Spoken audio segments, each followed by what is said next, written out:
এখন আমরা আসছি এনডিএ তো আলোচনা করেছি। ইন্ডিয়া গ্রুপের, ন্যাশনাল কংগ্রেস এবং সিপিএমের যে ইকোনমিক পলিসি আমরা তাদের ম্যানিফেস্টো দেখতে পেয়েছি, সেগুলো নিয়ে একটু আলোচনা করব।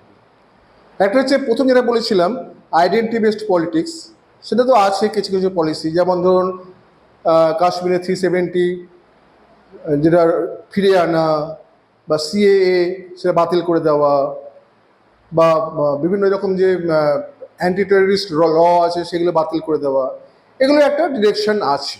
এটা একটা ক্লায়েন্টেল এই আইডেন্টিটি পলিসি দিকে যাচ্ছে। সেকেন্ড হচ্ছে ক্লায়েন্টেল পলিসি। সেটা কি আসছে, ধরুন গ্যারেন্টি যে প্রাইভেটাইজেশন হবে না, কোনো গভর্নমেন্ট যে ফার্মগুলো আছে সেগুলো প্রাইভেটাইজেশন হবে না। তখন মনমোহন সিংয়ের কংগ্রেস তারা শুরু করেছিল মিনিস্ট্রি অফ ডিসইনভেস্টমেন্ট বলে একটা প্রজেক্টও ছিল, তাদের মিনিস্ট্রিও ছিল। এখন লস মেকিং ফার্ম অনেক আছে, সেগুলো তখনও বিক্রি করা হয়েছিল। এরা চাইছে মোটামুটি ব্যাংকিং সেক্টরটাকে আলাদা রাখতে, যাতে প্রাইভেটাইজেশন না হয়, সেটা আলাদা ব্যাপার, ঠিক আছে। আর যেটা আসছে যে লোককে টাকা দেওয়া, হ্যাঁ, যেমন এমপ্লয়মেন্ট করতে হবে সরকারি বেসরকারি ক্ষেত্রে, মিনিমাম 40,000 দিতে লাগবে, এসবগুলো ভালো, সবই ভালো। বা ধরুন শিক্ষাক্ষেত্রে 6% বাজেটে অ্যালোট করতে লাগবে, পাবলিক হেলথে 6% অ্যালোট করতে লাগবে। তারপর ধরুন বলেছেন যে রুরাল গ্যারেন্টি আছে, এমপ্লয়মেন্ট গ্যারেন্টি নারেগা, তাতে ডাবল অ্যামাউন্ট দেবেন,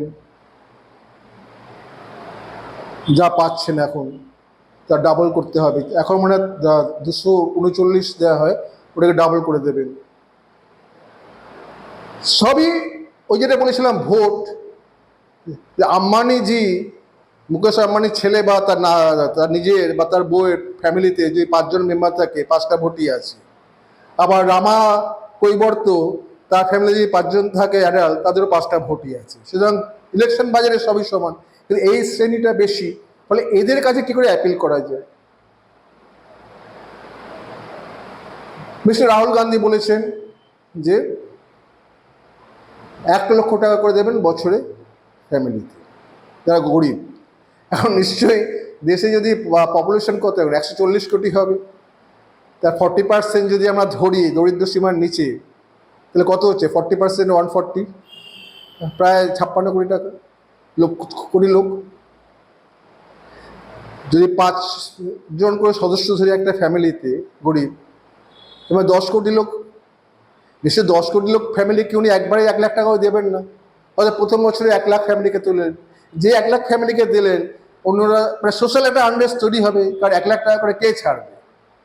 এখন দেখুন যে 1 লাখ ফ্যামিলিকে যদি এমনি 1 লাখ টাকা করে দেন, তাহলে বছরে কত খরচ হচ্ছে হিসাব করুন। কি অ্যামাউন্ট, মিনিমাম 1 লাখ, মানে একটা এত বড় দেশে যেখানে 140 কোটি জনসংখ্যা, সেখানে 1 লক্ষ লোককে খুঁজে বার করলাম আমি ডিস্ট্রিক্ট ওয়াইজ, তাদের 1 লাখ টাকা করে বছরে দিলাম, হিসাব করুন তো।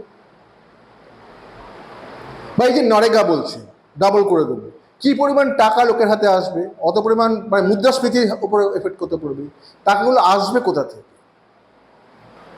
পেট্রোল প্রোডাক্টের একটা দেখছিলাম 50% কমে দেবেন ডিউটি, তাতে আপনি রেভিনিউর সোর্সগুলোকে আপনি মারছেন।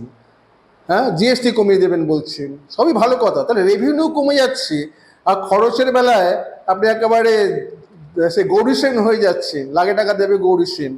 চিন্তা করতে হবে টাকাটা আসবে কোত্থেকে। এর পরের ভিডিওটা আমরা সেটা নিয়ে আলোচনা করব, যে টাকাটা কোত্থেকে আসবে। আশা করি ভালো লাগছে। আলোচনা করুন, কথা বলুন, লাইক করুন। আলোচনা করছে, একটা পরিষদ তৈরি করছি। আমরা সব ঠিক জানি তা না, আপনারা বলবেন, সে পয়েন্টগুলো আমরা আলোচনা করব। নমস্কার।